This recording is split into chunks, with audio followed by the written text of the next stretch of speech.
Welcome everyone to the main journey, a way for you to join me on a learning journey through life. My name is Samuel Main, and today we welcome Andrew to the show. Andrew, thank you very much for joining me. Thank you for having me on the show. I'm pumped to dive in. I'm excited. I love when someone just brings energy to the call, and you have that in abundance. So I'm looking forward to this call today. You got it. Well, and maybe that's a spot to start is energy. I didn't used to see myself as an energetic person, and it was only through hearing from other people, oh, you have such great energy. Oh, you have such great, oh man, you're energized. Oh, that I finally started realizing, like, okay, maybe this is a strength that I just don't really lean into quite enough, right? I feel like sometimes it takes external validation before we actually really understand what our real strengths are. Yeah, listen to the compliments that other people are giving you. It's telling you something. Yeah. That's great. That's great. Andrew, I want to reverse the clocks a little bit. I want to go back in time because me and you, I believe, have pretty similar paths in that we both started out in our careers, in our industry, in personal training and coaching. And I know that you've done this in abundance too. So I would love to know, why did you get into that career? Why did you get into that industry? And then I eventually want to get to, why did you transition out? So lead the way for me. So for me, the way into personal training was a strange backdoor. So I went to school for business and graduated, had a sales job selling a product that I hated, and learned a lot about myself in the process of that. But the biggest thing is you shouldn't be selling a product that you don't like and you're not going to be a very good spokesperson for. So I learned a lot through doing that, and eventually ended up where I needed to leave the company, and I didn't have my next thing lined up. And so I was applying all over the place, trying to figure out what I need to do, what I wanted to do. And I was in a place in my life where it just seemed like everything was very dark, right? I went out and partied late at night and would sleep through most of the day, would wake up and it was dark, right? Yeah. I lived in Buffalo, New York, which is just very dark and wintry a lot of the year. And then on a personal side, I didn't have a lot of great relationships. I wasn't feeling very encouraged. And it was a very, very difficult and tough time for me. I was drinking a lot. And so I knew that I needed a change of pace. I needed something different. I knew if I stayed there, it was only going to get more of what I already had. And I didn't like what I had. And so I was trying to move somewhere else. I wanted to move out of state. And I'm like, listen, I'm 20. Well, I was probably 23 at the time, 24, maybe 24. I'm like, okay, I'm 24. And like, this is my last chance. Like, if I'm going to move out of New York State, right, in upstate New York, I need to, this is how I'm going to do it. I need to do it now. And so I'm applying to jobs all over the place. And I had settled on further south in the US, in North Carolina. I was like, I'm going to move to North Carolina for sure. And I was interviewing for a couple of different jobs. And then my brother came to me and he's like, hey, have you ever thought about being a personal trainer? And I was like, nope, never thought about it. And I started thinking about it. He was a personal trainer and he'd been doing it for quite a long time, went to school for it, really enjoyed it, had created his own business back in our hometown that we grew up in, and which is in upstate New York. So I was like, I kind of want to get out of here. But at the same time, like, I was open. I was like, you know what, nothing ventured, nothing gained. So I'm like, all right, I'll go and shadow. And so that day I went out and I shadowed. His first class started at 5:20 in the morning. So I had to get there at like 4:30 to help get things ready. And so, just showing up somewhere at 4:30 was like, whoa, okay. Okay, this is when you start working. Wow. All right. It's usually when I would go to, like, when I would leave the bar. So then we're getting things ready, and the environment was fantastic. The people there were great. It was really, really cool. And later that day, I had a phone call, which was like my fourth round interview, I believe, for this job. It had come down to me and this other candidate for a sales territory for a medical device sales, like a 6-figure, quite easily sales job. And I was kind of looking at it like on paper, right? Okay, 6-figure sales job. And okay, this personal training job where I'll start off at minimum wage. And then once I get certified, I can start making a little bit more than minimum wage and then kind of work my way up to a decent living. And I was like, Ooh, okay. I'm leaning more towards the medical device sales, but I ended up having that interview and it went horribly. It just absolutely atrocious. So up until that point, I'd been interviewing with this same lady. She would give me just these really easy softball little questions, and I was just bing, bing, knocking them all out of the park, just crushing it. And so I came in unprepared with an inflated ego. Like I'm like, I got this job. It's easy. And bearing in mind, this is a sales job. And so this next interview, fourth interview, right? First three were with this lady. She's like, oh, this is awesome. You're perfect. All right. And my fourth interview is with her peer who runs a different sales division. And she was brutal, but like it was the type of stuff that if I was in a sales type mindset going into the call, wouldn't have been too bad, but I just wasn't prepared for it. Yeah. I wasn't ready for someone to come at me like that. So she had downplayed all my experience. She made it sound like all my stuff didn't matter. Like every response that I had just wasn't good enough. Like nothing was working. Right. And some of that stuff is just some of the oldest, like, sales brush offs in the book. And it's just important to be able to work through those type of objections as a salesperson. But I wasn't in the frame of mind. And so I got done with the call and I'm like, even if they offer me the job, I don't want it. And they didn't end up offering me the job. They didn't. They went with the other candidate. And so the next day, I just showed up in my brother's workout studio again and started helping and training and being his assistant. And then got certified a couple months later. And then the rest is history. So I was there for 8 years. Sales is cutthroat. Yeah. So Yeah. at that point, was you? You mentioned that you was in that dark spot. Was you still in that dark spot at that time, or had you already started to like transition out of that? Yeah, it wasn't really till I moved back and this is funny. So my brother, he's always looked out for me. He kind of knows that he knows me very well. Yeah. He's 7 years older, so he's always been like the bigger brother, right? He could always toss me around on the couch, like, wrestling he would always win, but he always looked out for me too. And I think that was part of why he considered trying to bring me in to work with him, was in a sense, he knew that I was in a pretty bad place in my life. And so he brought me in. I started working with him, and maybe 6 months in, he's like, "Hey, I've been going to this awesome guy. He's a leadership counselor. Would you be interested in getting some leadership counseling?" I was like, "Sure, sounds great." So went in, talked with the guy, and he sent me like his whole like ream of paperwork to go through. And so I filled everything out, and I'm like, if I'm gonna go and get some counseling from somebody, someone who's going to help me be a better leader, better person, I'm just going to put it all out there. You know what I mean? Everything, you know what I mean? And one of the questions was, how many alcoholic beverages are you drinking per week? And, it was like 15 to 30, was my answer, sometimes 30 plus. And so, for me at that time, it was mostly just kind of binge drinking episodes. So I drink, anywhere from 10 to 15 on a Saturday or a Sunday or a Friday or whatever. And, that was just kind of the way that I went about my life. And to me, it was just that's the way Friday is, it's just the way that Saturday is. Right. But I got to the first session with this guy and he's like, "Hey, so I was kind of reading through some of your stuff, and I think it might be better if we transition to personal counseling." And I was like, "Sure, man, whatever you think is best." He said that very kindly. He did. Oh, he's like, "Dude, you can't even lead yourself, man." No, he didn't say that, but that's kind of where I was, right? And like, how am I going to be a leader of other people if I'm just such a mess in my own life and I'm not taking care of my own self? So that was kind of the start of me coming out of that dark spot, was moving away from the city I was living in, moving back home. And at I think I was 25 at that time, moving with my parents, like, 25-year-old moving back home, living with his parents, making minimum wage. I was like, no, I'm a stereotype. But at the same time, that was how I got my footing back under me. And that's how I started turning things around in my life. Yeah, love that. And when you reflect back at that time now, because obviously there's gonna be people that are listening to this that may also be in that dark spot or things aren't going their way.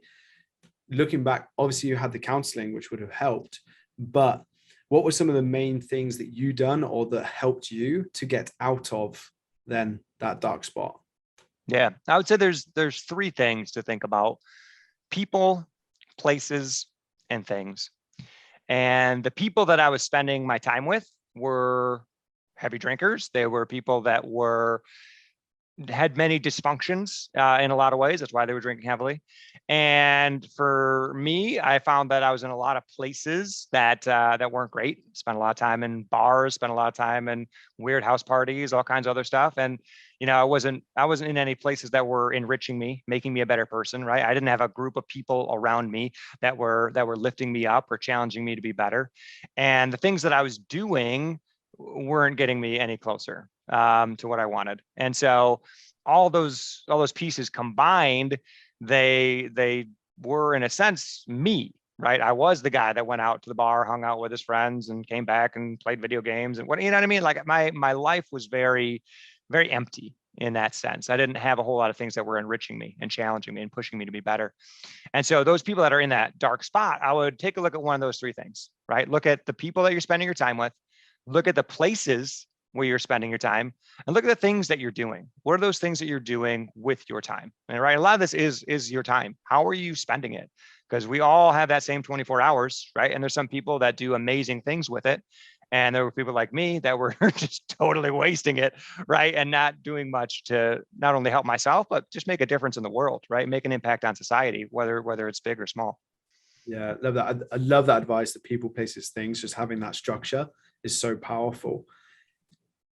This, I hope this is related, but what was your fitness like at this point in your life? Because I know that then you transitioned into the personal trainer role. So I'm just intrigued if there was also a link to your own physical health. Oh yeah, 100%. Yeah. I mean, you can't drink 15 to 30 beers a week and look like a supermodel, right? It's just not happening. So maybe Stone Cold Steve Austin could do it, but not for me. So for me, I was very out of shape. I was the heaviest I'd ever been in my life. To give you an idea, I'm 6'2", and graduating high school, I was like 150 pounds. Like I was skinny. I was like a lean stick figure, right? But I had very little body fat, right? So getting to where I was, I think when I accepted the job, or when I first started shadowing, I think I weighed maybe 220 at that time, maybe 210. It might have been 210, might be 210. We'll be conservative. So I think I weighed about 210. And like when I realized that I was going to do it full time, I was like, oh crap. So I like cleaned up my life real quick. I lost like 10 pounds in like 2 weeks. And then I started like doing the actual work, right? I started showing up for workouts. I started eating healthier. And that's where a lot of my habits and behaviors have continued to this day. And so for that time in my life though, because it was a dark place emotionally, spiritually, it was also a dark place physically, right? My body was not in a good place. And I just had more weight. I was less confident in myself. And, it was funny. I'd go to the gym like once every 2 weeks, and I get like, I was on like a bulking plan, like I'm going to try to bulk up and add muscle, right? But you got to actually lift weights and work out to add muscle, right? Mostly what I was doing was 12-ounce curls, man. And so like, I'd be like, oh, I'm up a pound. Yeah. But like, I gained a pound of fat in the week. You know what I mean? Like, so that it was definitely taking a physical toll on my body as well. But once I became a personal trainer, I was a personal trainer in action and in deed. Yeah. And I'm assuming then obviously started to get some physical improvements, started to get some of the mental aspects too. Talk to me about that time for you as a personal trainer, because obviously you as personal trainer for, you mentioned 8 years. Yeah. The split shifts, I'm sure. Yeah. Plenty of that. Yeah. So there was a lot going on. So looking at the counseling side, I got a lot of the help that I needed and started kind of figuring myself out better. I actually went to a 12-step group for a while. And one of the things I hated about the 12-step group that I was in was everybody defined themselves by their problem. Yeah. And I'm like, that just doesn't, as a person that's trying to shed this problem, I don't want to identify with it. I want to be repulsed by it and move on from it. And so to me, it was like, so I ended up not continuing with 12-step groups, but they did open my eyes a lot to the just the formula of 12-step, but also the raw vulnerability that happens in rooms like that. for those that are in a dark place, going to those type of anonymous meetings where you don't know anybody, nobody knows you, and quite frankly, outside that room, nobody actually cares, right? Nobody cares about you and your problems. And that's in the best way possible, because they're not going to be going and talking about you and gossiping about you. There's no social conformity there, in the sense of you don't have to be and look a particular way. You don't have these relationships where you have to show up in this particular sense. And I think that's where a lot of people get trapped. And so when I was in this 12-step group, I would just hear some of the most raw and unbelievable stories and shares that people would talk about. And I'd be like, holy cow, like, you said that out loud? Like, there's other people in the room, like, thanks. Like, so for me in that spot, I couldn't believe the level of vulnerability that these complete strangers were diving into. And that really started kind of changing the way that I view vulnerability and the way that I view myself. And so I started sharing a bit in that group. And then that took that to my church group that I joined.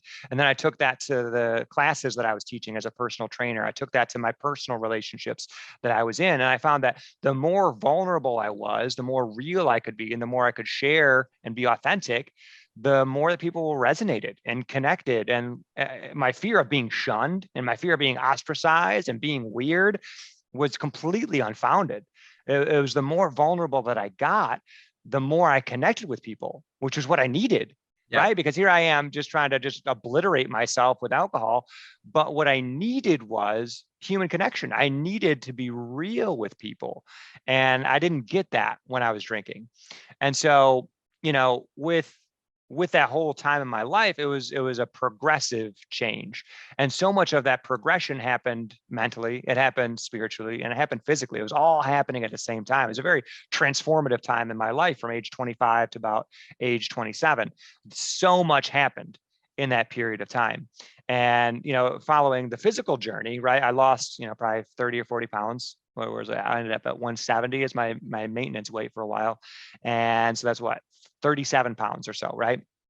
And then from there, I ended up doing a bodybuilding show, and I had a blast with that. And then I ran a half marathon, and I was like, at the end of the half marathon, I was like, okay, that sucked. Because before that, the longest I'd ever run was 8 miles. And then I go into the half marathon and I'm like, okay, there's 13. Okay, wow. And then I got to the end of that half marathon though, and I was like, okay, gun to my head, someone says, you got to run that again. Could I do it? I was like, yeah, I could do it. And I was like, all right, let's start training for it then. So then, 5 months later, there's a marathon in the city nearby. And I was like, all right, I'm going to train for that one. So I trained up, ran a marathon, and that was enough for me, honestly. Some people get like, oh, I'm going to be a marathon guy. But I'm like, dude, I don't got time for that. But for me, it was understanding that I could take on this challenge and do it if I wanted to, and I could do it again if I chose to. Same with bodybuilding. I could do that again if I wanted to. But those cultures, right? The bodybuilding subculture, the marathoning subculture, I wasn't like an enormous fan of. And it was, that wasn't really my people. And so I was like, it was good experience. And I learned a lot about myself by doing that hard thing, but I can leave this where it is. I don't need to pick it back up again. And I may at some point, right? I may get into, silver haired bodybuilding, or I may start running endurance races later in life. But for now, it's not a place that I need to be. It's really interesting to me. You mentioned about the vulnerability that you shared to a group of strangers, because when I actually reflect on some of the most challenging, confronting, self-development work that I've done and expressing that vulnerability, it is to groups of strangers that I've met on business masterminds and some of the trips that I've been, compared to even friends.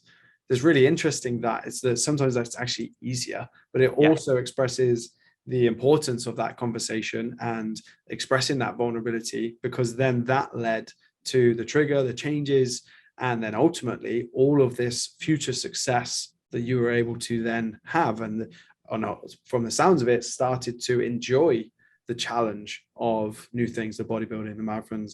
And I also know how much you then went on to accomplish being the trainer and the books too. And obviously the incredible stuff that you was able to do, overcoming the challenges of alcohol, because a lot of people struggle with that. And especially for us in the UK, alcohol is such a overused, overabused drug, Mhm.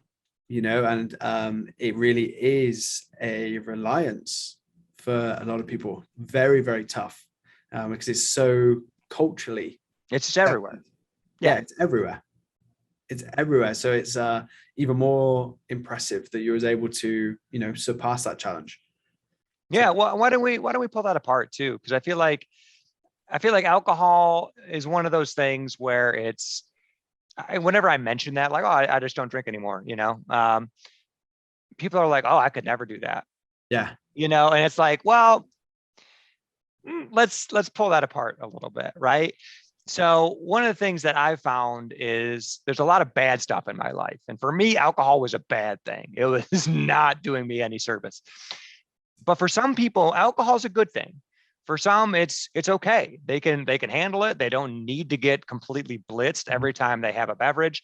And they have two or three or four, and then they're all right. They're doing okay. They don't need to go off the deep end and have 10. So for those people, they found that, okay, alcohol is good. And my challenge to a lot of people is going to be, but what's great, right? Alcohol might be good, but is it stopping you from getting to great? Right. So for me, alcohol was bad. It was stopping me from even getting to good. Right. But for some people, alcohol is good, but it might be getting in the way of getting to great because there's so many drawbacks with alcohol. There's so many things that kind of go wrong. And here's my favorite thing. Being the sober guy now, one of my most favorite things is when I'm hanging out with a bunch of people that are having a couple beverages. After about an hour, I'm almost guaranteed to be the smartest and funniest person in the room. It's like a lock. It's a guarantee. So that I just find a lot of enjoyment out of. But at the same time, as people are considering, right? And you have that split second of, oh, that sounds like something I need to do. And then that next split second of, oh, here's what's going to cost me, right? Is analyze what it's actually costing you right now. Because more than likely, yes, it's costing you a couple dollars. Yes, you're sleeping through your workout on Saturday morning. Yes, it's messing up your sleep. Yes, it's doing some other stuff, right? But maybe let's also look at the opportunity cost too, Mm. because what could you have done with, I was spending 1,500, 2,000 bucks a year, at least on cover charge and booze, right? What could I have done with 2,000 bucks every single year, right? I could have gone on a pretty sweet vacation, right? I could have put that money away and into my retirement. I could have done all kinds of interesting stuff, but I didn't, it wasn't there. That money was gone, right? And I look at that time that I spent in these bars and these clubs. What could I have done with that time that could have gotten me where I actually want to go? Right. Because I look at, okay, if I'm hanging out in bars and clubs for 10 hours a week, right? Where does that put me as a person? Right? 10 years down the road, 20 years down the road, right? Versus if I took even a fraction of that time, if I took 2 hours of that 10 hours, 3 hours, 5 hours, and I put that towards writing a book, or I put that towards building my future, I put that towards investing in myself, my life looks very, very different. And so for those that are in that spot where you're like, I can't do that, I would challenge you to change the language, because you certainly can, but it comes at a cost. But change the language to, I won't do that. And if you start to feel kind of gross about it, that's kind of a signal that there may be some more unpacking that you might want to do. It's it's like we were meant to talk. um, because I'll be very open here. As this is something I've struggled with, not from a place of drinking all the time and binge drinking and things like that. I'm pretty good, but I've been having this conversation about ultimately going teetotal and completely putting a stop to the alcohol. Where I'm struggling and where I'm having this mental battle is, full transparency, is the actual social aspect, where for me, I'm at that prime age right now. For all of my friends are getting married and all of these parties, and everyone's having their 30th birthdays or along those lines. And the peer pressure is something that I know I need to stand up to better ultimately. So I imagine it was very confrontational for you when you did eventually stop and you had to change your people, the places, the things. How did you overcome that? Or was it as simple as like, no, decision made, moving on? So this goes back to counseling. My counselor recommended that I take 90 days off.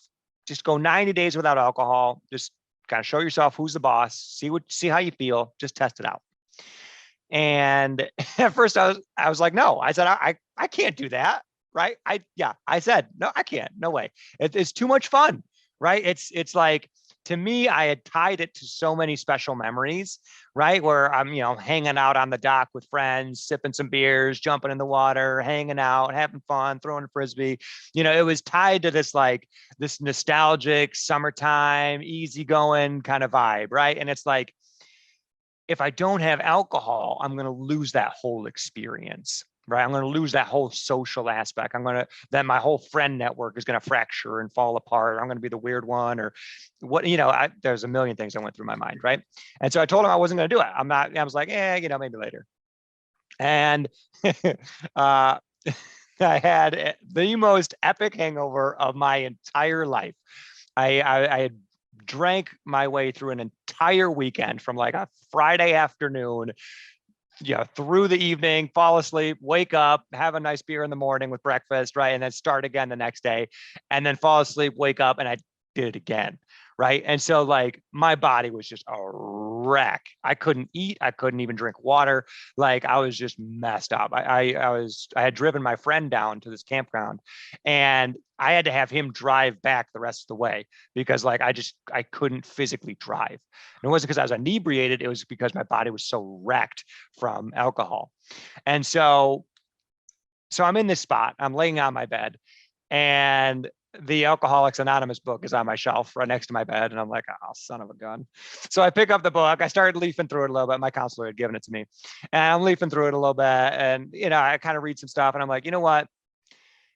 I've always made fun of my friends when they have a hangover the next morning and they're like, oh, I'm never drinking again. I'm like, yeah, whatever. I'll see you at the bar tonight, bud. And I would. And they'd be there the same night, we'd be having a good time. Yeah, share the dog. Let's just nip it. We're going to be good. And so I knew that like, if I'm going to do it, I'm going to do it. Right. So I was like, okay, I'm going to commit to 90 days. That's where I started. I'm like, okay, 90 days off. It's not that big a deal. It's 3 months, right? But in that 3 months, there's going to be some major drinking holidays, right? There's going to be some major parties, maybe some weddings, some other stuff, right? And there's going to be a lot of times that I'm going to get challenged with that. So I committed to 90 days and then just kind of went about life as usual, kept going to all my same stuff, kept doing all the same things. And a few of my friends took it very poorly that I was not drinking anymore, right? It was like an affront to them. It was offensive that I was doing that to them, right? I used to be one of their best drinking buddies. Now they're like, what are you doing, right? So that hurt. I'm going to be very honest. It was very, very painful to have these people who I was very close with treating me that way. And I was fortunate in that it was never just a one-on-one situation. It was usually a group situation. And so it kind of got diffused relatively quickly, but it still kind of stung. Mm-hmm. But it stung in a way that made me realize like, I'm kind of acting like a mirror right now. And this guy just saw his reflection and he didn't like it. Yeah. And so I didn't take it as him attacking me.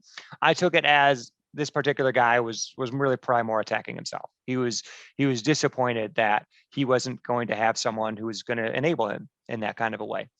And so after that 90 days, ups and downs, but really no major challenges as far as peer pressure. A lot of the peer pressure was made up in my head.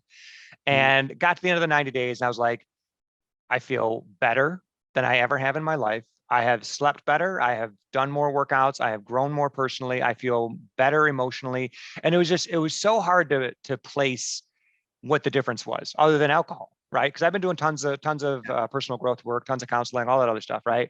But it was once I got off that cycle of every, at that point I'd gotten to where I was maybe binge drinking once or twice a month.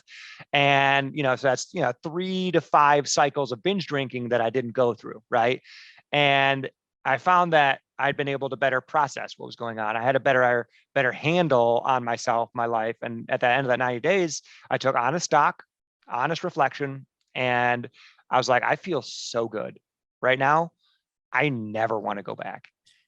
It was that stark of a difference. Now, granted, I was in a dark place coming from that, right? So for people that are not drinking as much, or it's not as intense, the difference may not be quite as clear. Yeah. Right.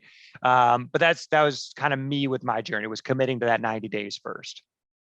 So powerful. So interesting to hear that story too. And it's there's a lot for me to take note there. So again, thank you for sharing that. You mentioned then that you started to go through personal development. You started to see improvements elsewhere. Was going through that 12-step process, was that the kickstart for you then of leaning further into personal development and obviously starting to upgrade yourself and your life? Yeah, 100%. Yeah. So once I started going to counseling, started going to church, started drinking less, started doing less of all the other negative behaviors that were screwing up my life, I started finding a little bit more of who I was, how I'm making my best contributions, and then kind of got hooked. I was like, man, this feels really good. Right. And so, I made all these vision boards and stuff. I did all kinds of dreams, like, what do I actually want out of my life? Started doing a lot of digging on that side of things. And that started opening up the idea of books and audiobooks. And for me, I was a heavy reader growing up. I read a lot.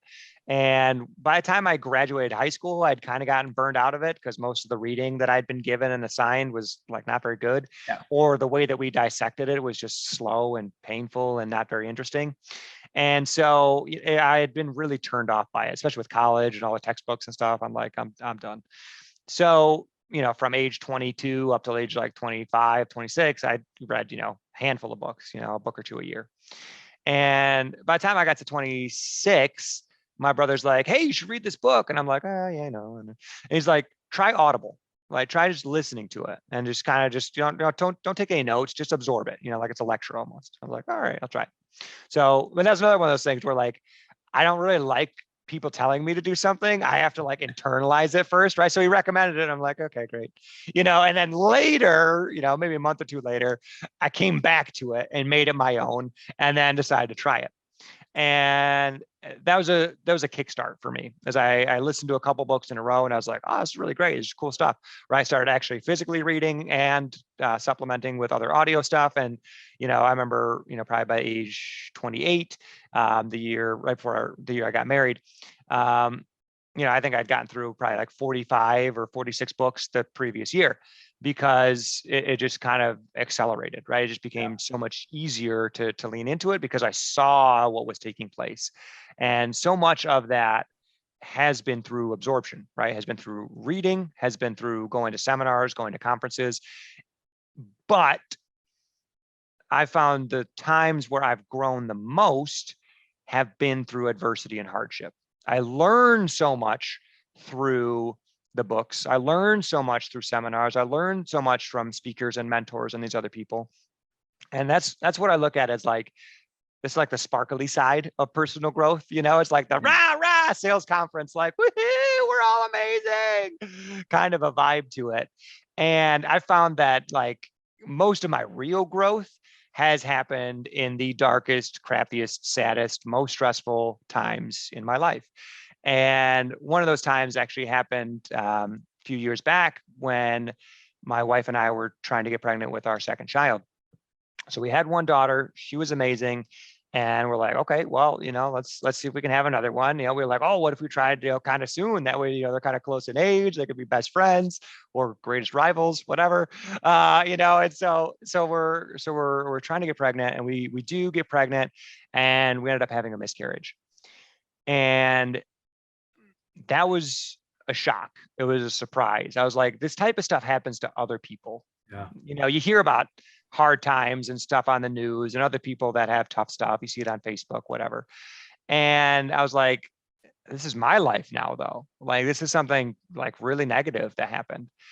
But in my personal growth mindset, I'm like, okay, you know what? This is hard. This sucks.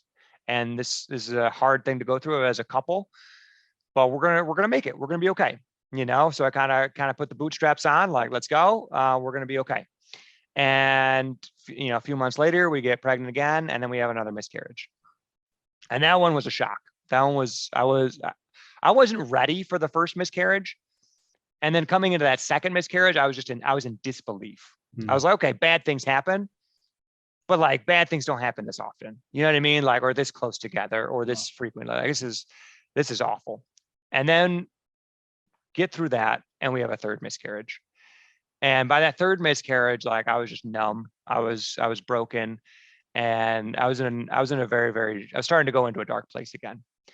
And I had to start leaning into some of the things that I learned in that 12-step program. And the biggest one was being vulnerable Yeah. and sharing and being open. And so I did. I just started sharing. I was like, talking about our miscarriages, talking about the way I felt, talking about how hard things were, and just kind of putting words to it. And I found that as I put words to it, and as I put that out there for people to read and soak up, I started getting a lot of people that were reaching out. They were saying like, hey, I haven't really talked with anybody, outside of my family about this, but my husband and I had a miscarriage, 20 years ago, and like so many people would just come out and share their stories. And I found that the hardest part about those burdens was twofold. One, we were trying to do it alone. We were trying to bear them alone. And it was especially hard because our third miscarriage was during COVID. And so we were very, very alone in that one. Yeah. And in those times we had no one that we could share with, right? Because burdens like that they're meant to be shared. They're not meant to be a solo experience. And in going through that, we started realizing, okay, by being vulnerable, by sharing, we have this opportunity to not only connect with people, but we kind of get to, in a sense, like lead, right? We get to kind of show people maybe a different path, another way of looking at this. And so for us, we started processing it better. We started kind of, honoring them, and looking at why it was so hard. It was because it was the death of a dream. It was the death of potential, the death of possibility. Okay. Because we're only 12 weeks, 13 weeks, 14 weeks in at this point, right? It's not super far. We'd only known that we were pregnant for, 10 weeks or so. But the dreams that you can get attached to in 10 weeks are pretty intense, right? We're thinking about baby shower. We're thinking about first outfits. Absolutely. We're thinking about birthdays. We're thinking about all this future stuff, right? Graduation. What are we going to name them? I know, like all this special stuff, right? And then that's gone, right? That dream is shattered. That dream is taken away.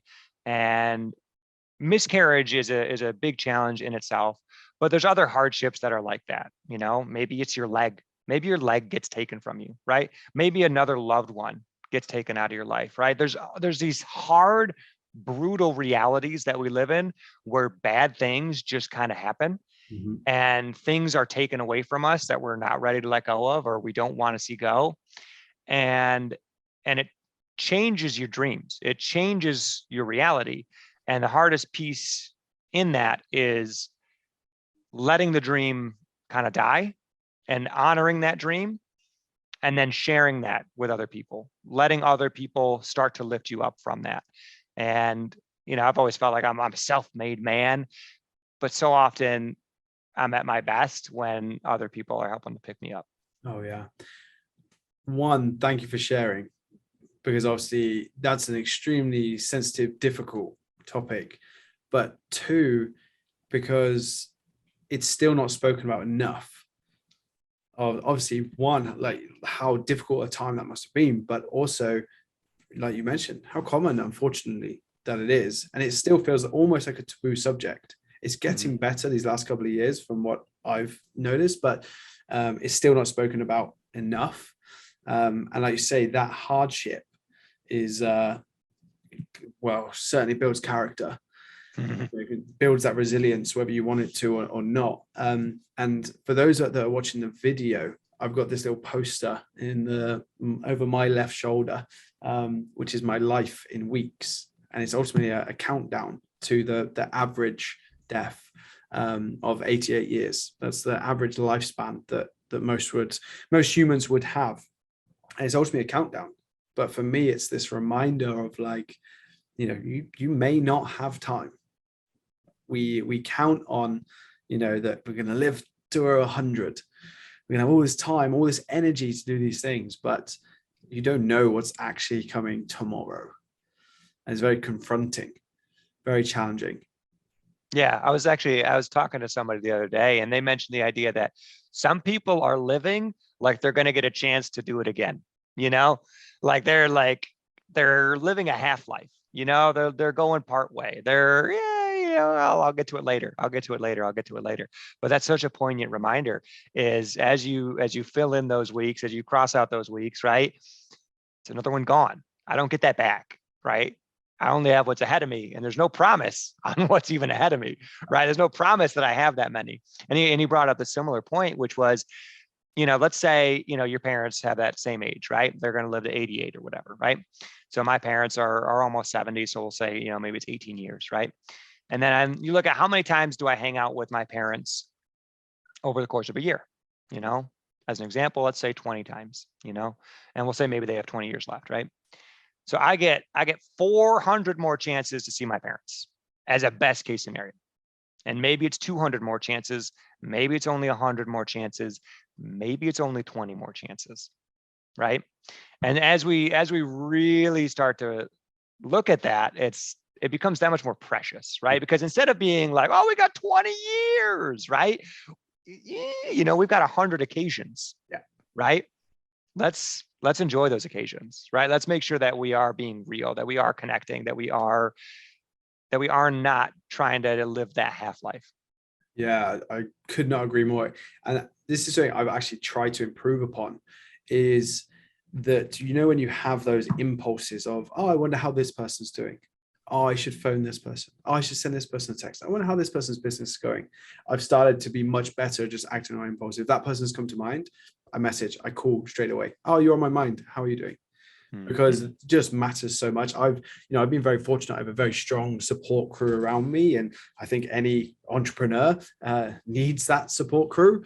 I don't think people realize how difficult it can be at times. But when you have those people check in with you, so for me, that's invaluable.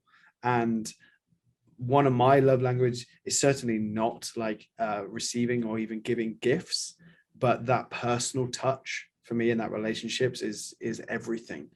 And that links back to this conversation of, we don't know what's coming tomorrow, today. You don't know what's around the corner for you, your family, and that's why, if you've got something that you want to do right now, personally, business, we have to take that leap. We have to make that decision.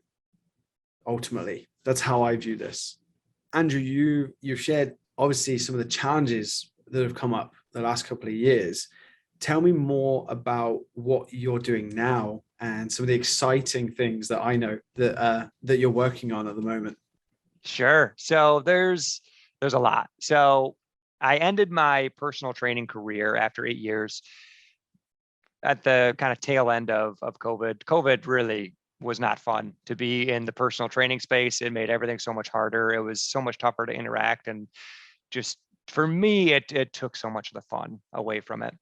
And when the fun was stripped away, I saw that it wasn't something that I was extremely passionate about. It wasn't something that I was willing to do without it being fun, right? Because there's some people that are like that. Like, if it's not super enjoyable, though, they can still plod through it. But personal training was not one of those things for me. And so I was like, okay, I know I've got this call to create on my own. I know I need to build something, but I have no idea what that is supposed to be. I've got no clue. I've got some idea. All right, I have some talents. I have some things that I'm good at, but I kind of don't fit into a lot of the molds that I see out there, right? There hasn't been anything where I'm like, yes, that's the thing, that's it, right? And I feel like so many people get to that spot where they're like, I know I'm not where I'm supposed to be, but I don't know where I'm supposed to be, right? And so I was like, okay, well, I guess I got to try and figure it out. I got to start figuring it out. So I let my brother know, like, hey, listen, I'm not going to be a personal trainer forever. Like, start looking at a succession plan for someone to come in and take over my stuff. So started transitioning out of the business. Eventually came to a spot where it was a hard transition out of the business. And I was not comfortable full-time entrepreneurship. I was not comfortable. I did not have a solid offering. I did not know who I was supposed to be serving. I was kind of adrift, right? So I drifted for a couple of weeks, and an opportunity came up to work at my local chamber of commerce. And I'm like, you know what? That's fantastic. So I know I need to do something business related. I know I want to be working with business minded people. So why don't I just get around those people and see where that goes? And right before I had taken the job, I had started a podcast. That's actually how I got the job. Was I wanted to interview the guy that's now my boss, and so he ended up spinning the table and was like, "Hey, instead of you interviewing me, I'm going to interview you." And so I ended up getting a job because of the podcast. So what I did though is I've used the podcast and I've used my work at the chamber as a chance to explore. And I'm going to be honest, this exploration phase is so much fun. It's a blast because I get to learn from incredible people. I get to test out ideas. I get to see what fits in my life, and I get to do a lot of experiments. And I was talking with someone else, and I came up with the idea that, I wouldn't say I'm an entrepreneur. I would say I'm in a phase right now where I go on business adventures, right? Where I do these fun little things, and we'll kind of see what comes of it. Something comes of it, fantastic. We'll go heavier. If it's not quite panning out, okay, we'll take it as a loss, and we'll maybe move on to the next thing. And so I'm definitely in a phase of experimenting right now, but I'm in a phase where I kind of have a better idea what I want, a better idea of what I want to do. And when I was a personal trainer, I had written 2 books and had a blast doing it, created a course to go along with it. And then during COVID, we ended up making a membership site with all kinds of workout videos and stuff. So I've experienced the content creation, the building something big and bringing it to an audience. And I've really enjoyed that aspect. And so what I've found that I think maybe doesn't get talked about enough, or people don't lean into enough, is actually a lot of our conversation today, and it's bad habits, Mm-hmm. or maybe good habits that are keeping you from great habits. Because for me, alcohol was a bad habit. For me, video games was a bad habit. For me, my cell phone at home at night is a bad habit, right? It wasn't getting me where I wanted to go. And actually, even that, my cell phone at night, it was technically a good habit. My video games, technically a good habit, because it was fun. It lets me blow off steam, gives me a chance to recover, right? Every habit, every behavior that we do, it's got a benefit to it. That's why we do it. It's rewarding us in some way. And we seek that, and we go back to that over and over again. And when we tread that neural pathway enough, it just becomes automatic, becomes that habit. And so those things, though, were not serving me. They were not getting me where I wanted to go. And I found, just like alcohol, video games, and scrolling on my phone, they had these cycles to them, these phases, right? Where I would just get into this mode where I was just playing way too much video games, or I was on my phone way too much. And maybe it's just a nature of my personality, but maybe other people can relate, where you just get into the spot where it's really just avoidant behavior, right? I was numbing myself out with these other behaviors, right? So I didn't have to be present with where I was in that moment. And usually just a stress or anxiety response for me personally. So I found that I needed to cut stuff out, right? I need to cut stuff out of my life. And in order to do that, it's not a passive behavior. And I think that's where a lot of people fall apart, is they say, well, I want to cut sugar out of my life, right? And I recognize that sugar is my downfall. It's causing me to gain weight. It's causing me to have these mood swings. I'm not sleeping as well. Boom, boom, boom, boom, boom, right? To go down the list. But sugar itself, eating sugar, is not a habit, right? Eating a bowl of ice cream after dinner every night, that's a habit, right?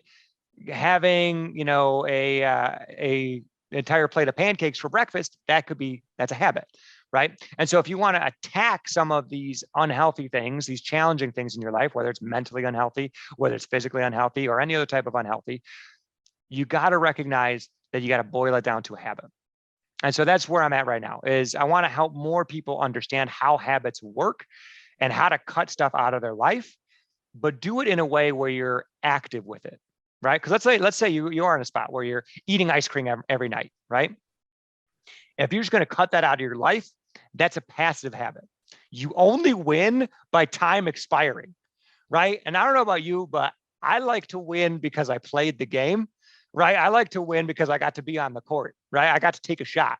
And so just like twiddling my thumbs, just waiting for time to tick out of my ice cream. And it's like, okay, I'm asleep now. And I woke up and I didn't have the ice cream. I won, right? I'd rather take a step that's going to ensure or at least bring me closer to Like that. victory, right? So for an example on that one, instead of when I'm done with dinner, instead of, in a half hour getting up and pouring, getting a bowl of ice cream, maybe instead is after dinner at that maybe half hour mark, I go upstairs and I brush my teeth, right? And I wash my mouth out with Listerine, do a nice little floss session. Because now I've created something that's kind of incompatible with eating ice cream, right? I've got this minty, fresh flavor in my mouth. I feel like my teeth are ready for bed, right? And now there's an hour left in the evening. And I don't really want to eat mint ice cream, right? That's not really my favorite. If you like mint ice cream, find another type of toothpaste or something. But for me, that would be an action that I could take that would prevent or provide some of the same rewards maybe as that ice cream would, right? So finding a way to tweak a habit and change it is really what's going to be key for people that are looking to move on from the bad and the good in their life if they want to get to that great. I like that. It's really interesting. You mentioned about kind of going back to almost your background in business, and also still linking this back to obviously some of that journey that you've been through with the 12 steps and then the personal development, and now like linking those things together as part of the habits is super, super interesting.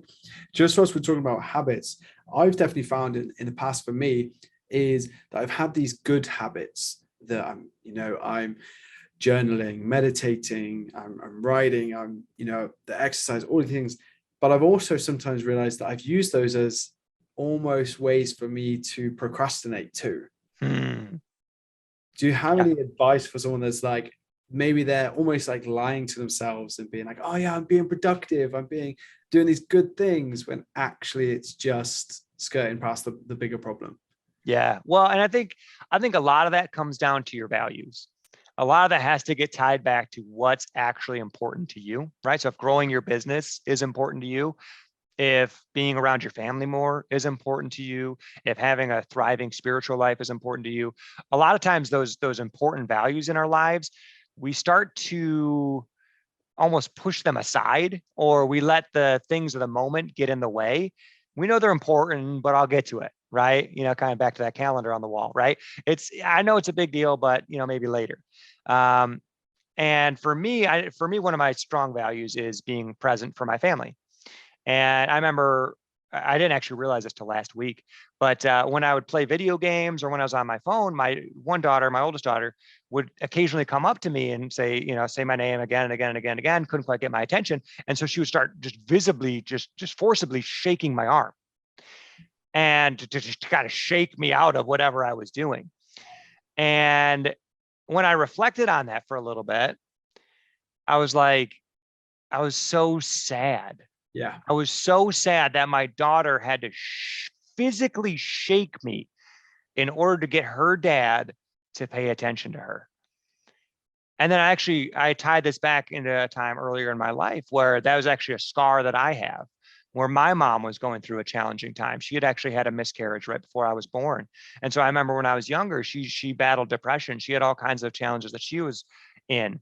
And for her, one of her numbing or coping mechanisms was reading novels. And so she would just get super involved in these books, and she'd be laying on the couch and she'd just be so focused, right? And I'd be like, mom, mom, mom, mom, mom, and I'd have to physically shake her in order to get her attention. And I remember how I felt in that moment. And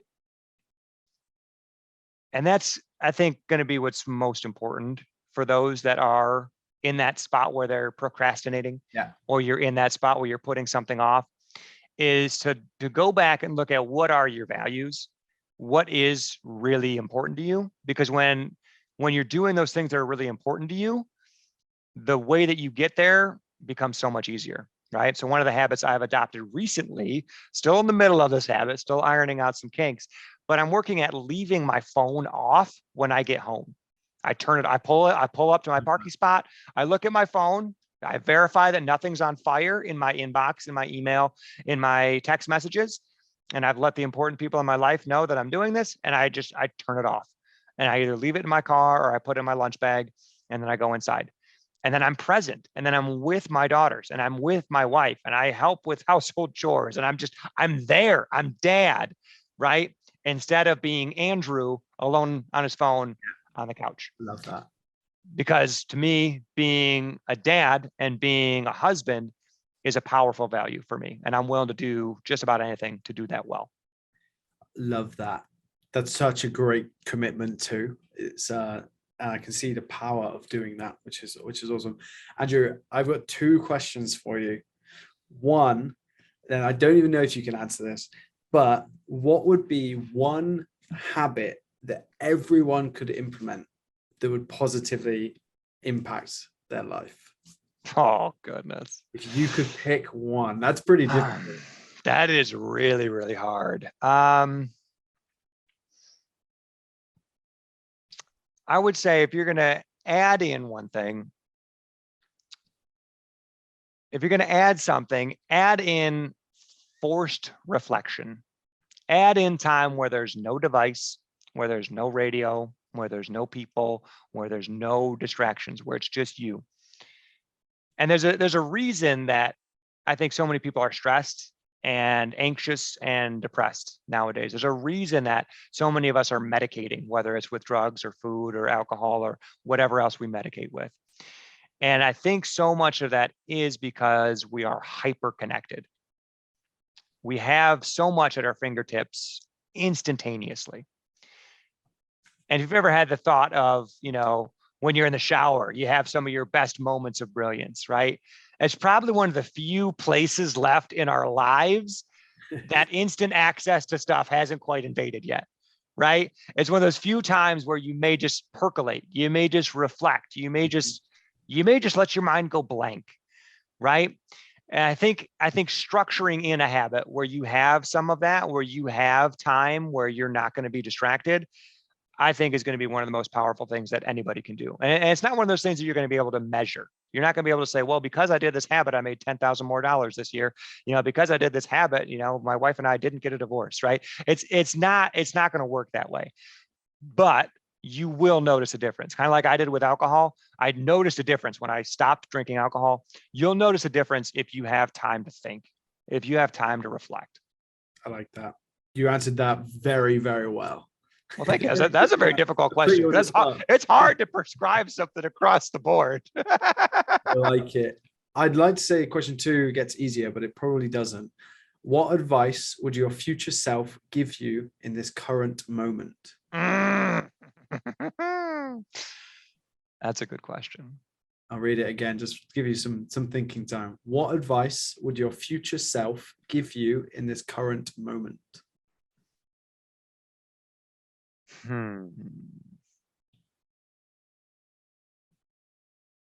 I'd probably say look for the next thing that you need to cut out of your life.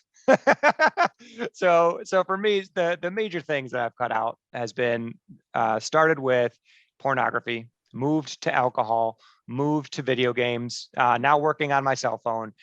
But I know that there's other stuff in my life that's clogging me up. And I spent much of my late 20s adding in these cool new habits, adding in these cool new behaviors, trying to do this next cool thing. And I found that the things that have made the most profound impact have actually been the things that I've taken out of my life. And so I would say my future self's probably going to tell me, listen, man, you got to cut out blank. But I'm in this moment, I don't necessarily know quite what blank is. So it'd be to search for that blank. Find what that next thing is that I'm doing, or that's a behavior that I have or a habit I'm engaged in. Find that next thing that I need to cut out and work at it. There's a very powerful lesson in there, or an action for everyone. What is one thing that you can cut out from your life right now? Very powerful. Love it.